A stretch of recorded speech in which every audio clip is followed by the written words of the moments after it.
ጆዜ ሞሪኒዮ በቀጣይ የሪያል ማድሪድ አሰልጣኝ የመሆን እድላቸው ከፍተኛ እንደሆነ ይታመናል። በአሁኑ ወቅት የቤኔፊካ አሰልጣኝ የሆኑት ፖርቱጋላዊው ታክቲሻን የፖርቱጋል ፕሪሚየር ሊጋ የውድድር ዘመን ገና ስላልተጠናቀቀ ከስፔኑ ኃያል ክለብ ጋር በግልጽ እየተነጋገሩ እንዳልሆነ ቢገለጽም መገናኛ ብዙሃን ግን ዝውውሩ እንዲሳካ ከጀርባ ሰፊ ስራዎች እየተሰሩ እንደሆነ እየዘገቡ ይገኛሉ።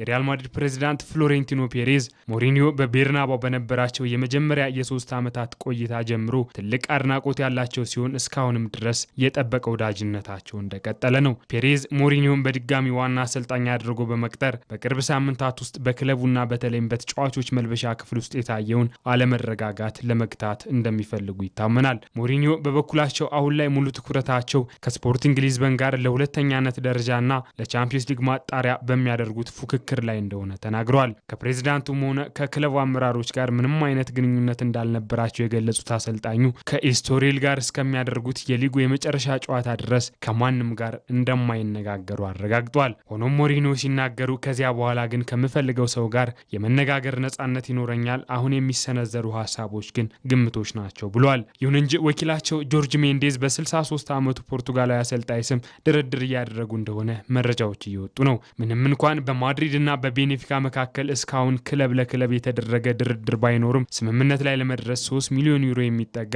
የውል ማፍረሻ ክፍያ መክፈልን ይጠይቃል። ሞሪኒዮ ከቤኔፊካ ጋር እስከ ሰኔ 27 ድረስ የሚቆይ ውል ቢኖራቸው የክፍያ ከተፈጸመ ግን የውድድር ዘመኑ ካለቀ በ10 ቀናት ውስጥ ክለቡን የመልቀቅ መብት አላቸው። ቤኔፊካ ከሞሪኒዮ ጋር ከተለያየ የፉልሃሙን አሰልጣኝ ማርኮ ሲልቫን ለመተካት ፍላጎት እንዳለው ተሰምቷል። ለአልቫሮ አርቤሎአ ምትክ የፔሬዝ ቀዳሚ ምርጫ ሞሪኒዮ እንደሆኑ ቢነገርም ክለቡ ሌሎች አማራጮችንም ሲመለከት ቆይቷል ተብሏል። የአሜሪካ ብሔራዊ ቡድን አሰልጣኝ ማውሪሲዮ ፖቼቲኖ፣ የቀድሞ የሊቨርፑል አሰልጣኝ የርገን ክሎፕ እንዲሁም የአሁኑ የኤሲ ሚላን አሰልጣኝ ማስሚሊያኖ አሌግሪ ስማቸው ከስፔኑ ኃያል ክለብ ጋር ተያይዞ ተነስቷል።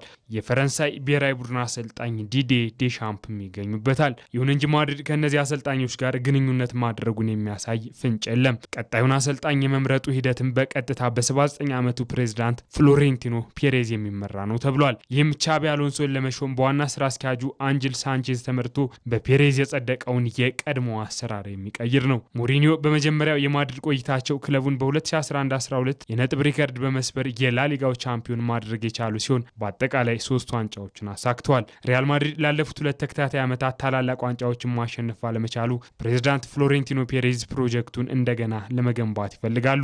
የመልበሻ ክፍሉ በተጫዋቾች ጠብ ተከፋፍሏል። ወደዚህ ትርምስ ውስጥ እንዲገቡ የታጩት ሰው ደግሞ ለማንኛውም አለመታዘዝ ትዕግስት የሌላቸው ሞሪኒዮ ናቸው። የራሳቸውን ኮከቦች መቆጣጠር ለማይችሉ ፕሬዝዳንት የሞሪኒዮ ቆራጥ አመራር ሳቢ ቢሆንም ስጋቱም ግን ቀላል አይደለም።